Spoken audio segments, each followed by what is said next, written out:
Ang pagkapangulo ni Jose P. Laurel ay isa sa mga pinakakontrobersyal na termino ng pangulo sa buong kasaysayan ng Pilipinas. Kilala si Jose P. Laurel na puppet president ng mga Hapones. Ang tanging presidenteng inilagay sa posisyon ng mga Hapon para sumunod ang mamamayang Pilipino sa utos nila. Napagtanto ng mga banyagang sumakop na hindi makikilahok ang mga Pilipino sa kanilang mga layunin kung sa kanila manggagaling ang utos. Kaya naman ay naglagay sila ng marangal, at karespe-respetong individual na magtatatag ng kanilang layunin para sa bansang Pilipinas. Pero sino nga ba si Jose P. Laurel? Ibasang panahon, kabiyak ng ating gunitan, ang mga bunot, halaman, bakit kailangang lumisan? Si Jose Pasiano Laurel ay ipinanganak noong Marso Siyam, 1871 sa bayan ng Tanawan, Batangas. Ang kanyang mga magulang ay sina Sotero Laurel Sr. at Jacoba Garcia. Ang kanyang ama ay isang opisyal sa revolusyonaryong pamahalaan ni Emilio Aguinaldo at isang signatory sa 1898 Malolos Constitution. Habang teenager, si Laurel ay kinasuhan ng tangkang pagpatay nang muntik niyang mapatay ang isang karibal na manliligaw ng kaniyang kasintahan. Habang nag-aaral at nagtatapos sa pag-aaral ng abogasya, nakipagtalo siya at nakatanggap ng pagpapawalang sala. Natanggap ni Laurel ang kanyang degree sa abogasya mula sa Universidad ng Pilipinas, Kolehiyo ng Batas noong 1915. Kung saan nag-aral siya sa ilalim ni Dean George A. Malcolm.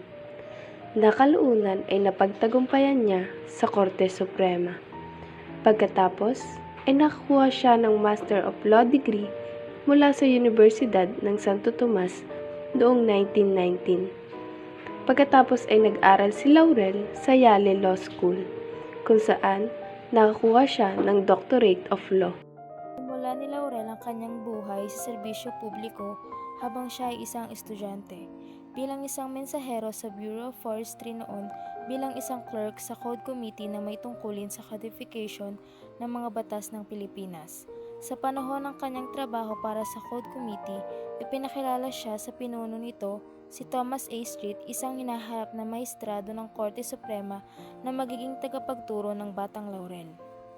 Sa kanyang pagbabalik mula sa Yale, unang hinirang si Laurel bilang Undersecretary ng Interior Department, pagkatapos ay na-promote bilang Secretary of the Interior noong 1922.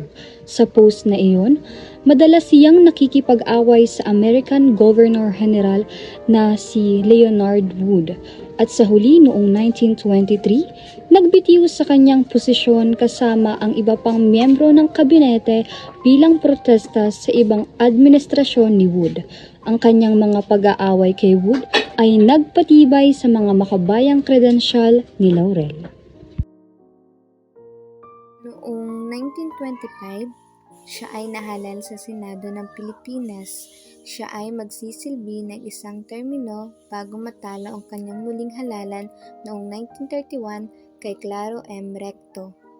Nagretiro siya sa pribadong pagsasanay, ngunit noong 1934 muli siyang nahalal sa pampublikong katungkulan.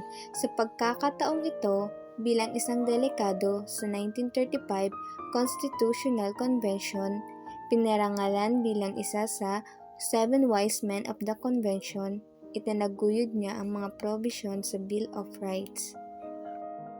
Kasunod ng ratifikasyon ng 1935 Constitution at ang pagkakatatag ng Commonwealth of the Philippines, si Laurel ay hinirang na Associate Justice ng Korte Suprema noong Pebrero 29, 1936.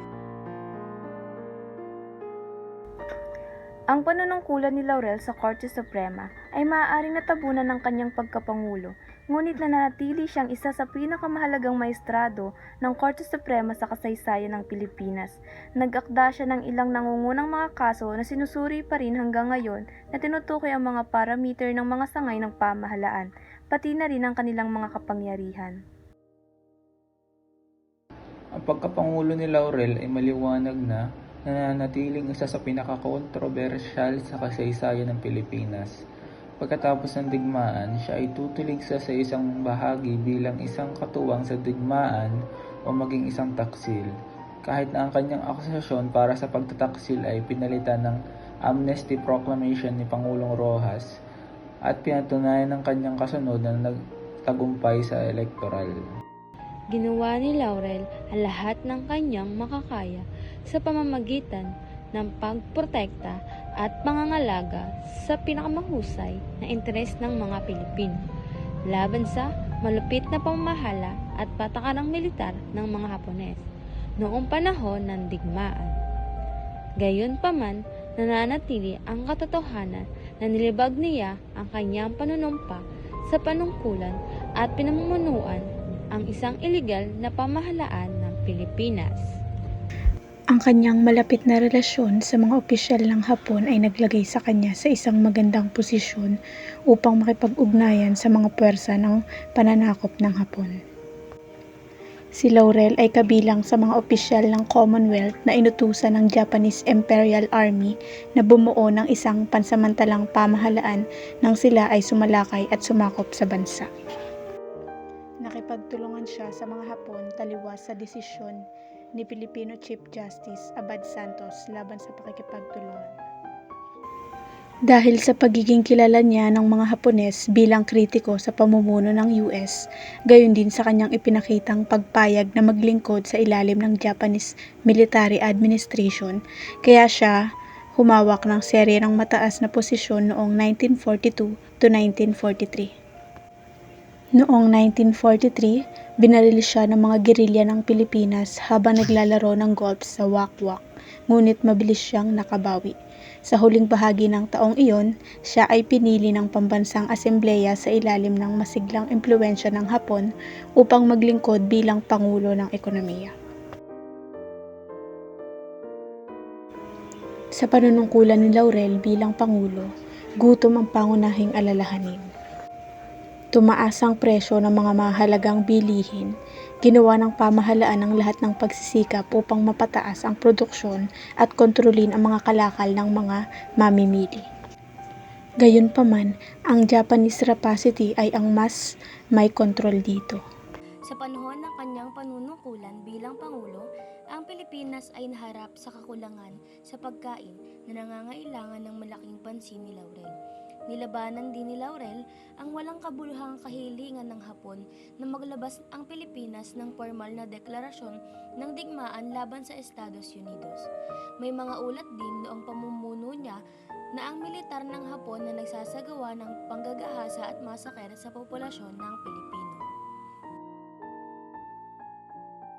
Ang Kalibapi o Kapisanan sa Paglilingkod sa Bagong Pilipinas ay isang partidong pampulitika na nagsilbing at nag-iisang umiiral na partido sa Pilipinas noong panahon ng Hapon. Noong October 20, 1943, nilagdaan ni Claro M. Recto ang Philippine-Japanese Treaty of Alliance na hinirang si Laurel bilang kanyang foreign minister, Japanese ambassador to the Philippines, Sosyo Murata. Ang isang tampok sa pagtubos ay walang naisip na conscription. Di nagtagal, pagkatapos ng inaugurasyon ng ikalawang Republika ng Pilipinas, si Pangulong Laurel kasama ang mga ministro ng gabinete na sina Recto at Paredes ay lumipad patungong Tokyo upang dumalo sa Greater East Asia Conference na isang international na summit na ginanap sa Tokyo, Japan mula ika-6 na Nobyembre noong 1943. Kung saan ang Japan nag-host ng mga pinuno ng mga estado ng iba't ibang bahagi ng miyembro ng Great East Asia Co-Prosperity Sphere. Ang komperensya ay tinukoy din bilang komperensya ng Tokyo. Idineklara ni Laurel ang bansa sa ilalim ng batas militar noong 1944 sa pamamagitan ng Proclamation No. 29 na may petsang September 21. Nagkabisa ang batas militar noong September 22, 1944 sa ganap na 9 a.m. Noong Hunyo 5, 1943, Naglalaro ng golf si Laurel sa Wakwak Golf Course sa Mandaluyong nang siya ay pagbabarilin ng halos 4 na beses gamit ang .45 caliber pistol. Halos hindi na nalampasan ng mga bala ang kanyang puso at atay. Sinugod ng kanyang mga kasama sa paglalaro. Kabilang sa kanila ang presidente ng FEU na si Nicanor Reyes Sr. Sa Philippine General Hospital, kung saan siya ay inoperahan ng Chief Military Surgeon ng Japanese Military Administration at mga Pilipino surgeon. Nasiyahan si Laurel sa mabilis na paggaling. Dalawang suspect sa pamamarilang naiulat na nadakip at mabilis na pinatay ng Kempetay.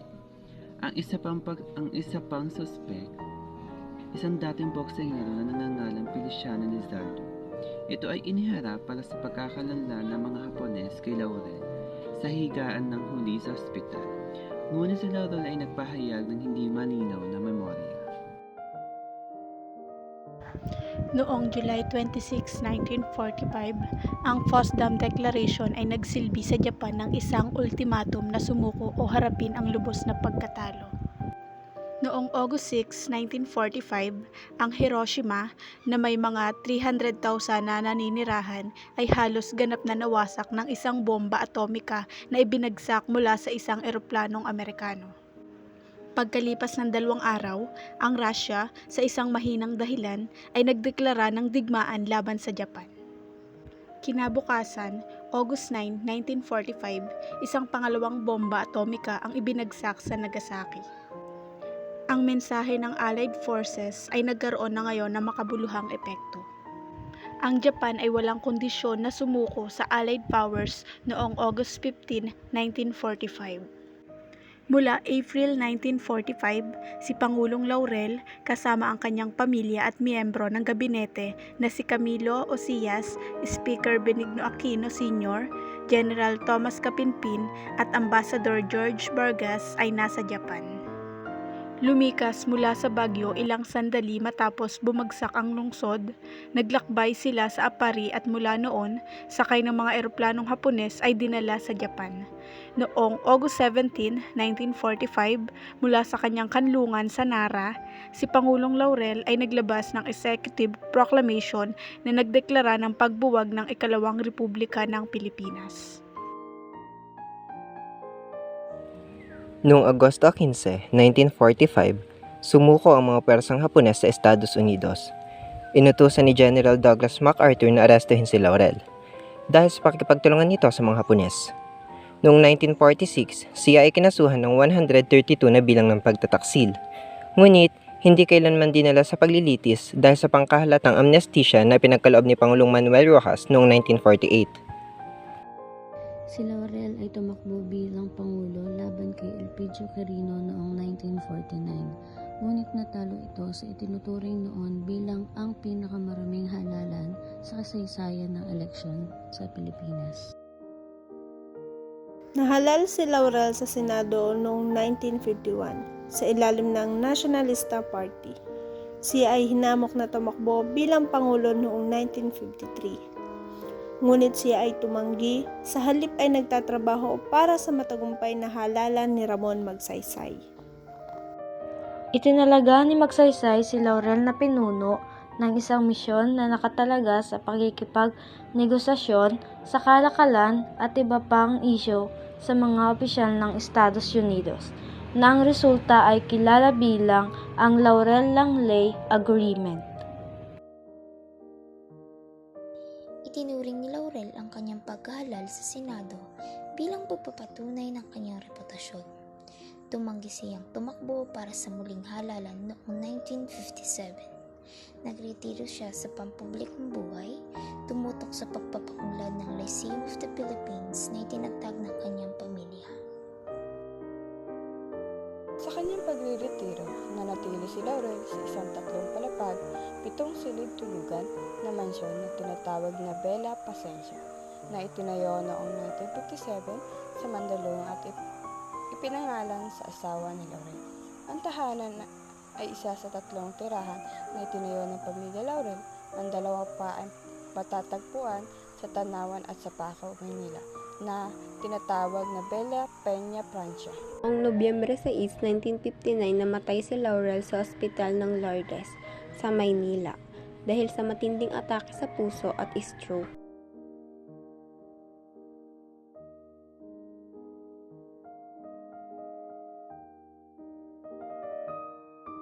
Buhat noon hanggang ngayon na naitayo natin ang bagong Republika ng Pilipinas upang tunay, maging wagas, maging dalisay sa gitna ng kagutuman, sa gitna ng kamatayan, sapagkat ang kamatayan may matamis, katulad ng itinuro ng ating mga bayani, kung iya'y magbubunga ng isang pag-asa at ng isang atahikain, pinagpakamatayan niya.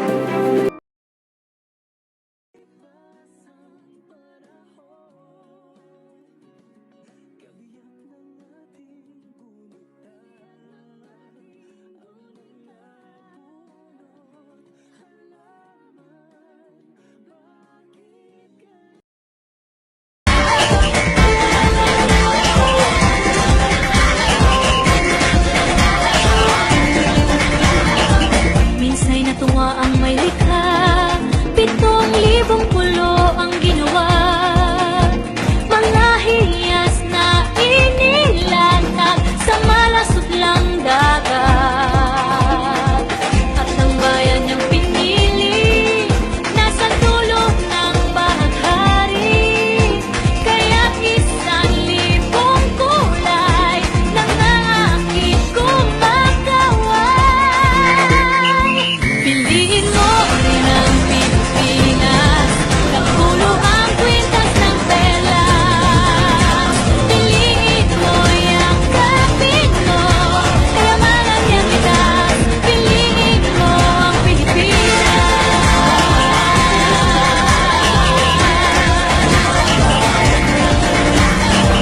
Kasayahang di mapatid, ramdam sa bawat awit. Sa masisiglang hinda, mga puso'y lumilipad. Piliin mo rin ang Pilipinas, kapulo ang kwintas ng pelas. Piliin mo, yakapin mo, kayamanan niyang likas. Piliin mo ang Pilipinas.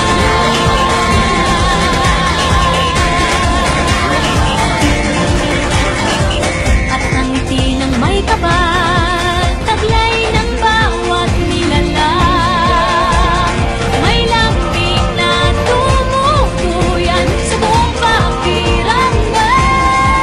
Piliin mo rin ang Pilipinas, kapulo ang kwintas ng perlas. Piliin mo, yakapin mo, kayamanan niyang likas. Piliin mo ang Pilipinas. Dito ay itinathala, araw-buwan at mga tanan. Ganap na maglilingling, kailan ay di magdidilim. Yeah, if you know what I'm talking about. Two kids in the house, but the party's out. First choice, first love, we can ask about. Come shout it out. Everybody's gonna dance to this. See the whole world party in the Philippines. Now Angelique in full bueno on the team screen. This is like a samba. I'm meeting in the middle with the green drums. Yeah, she shaking up her waist.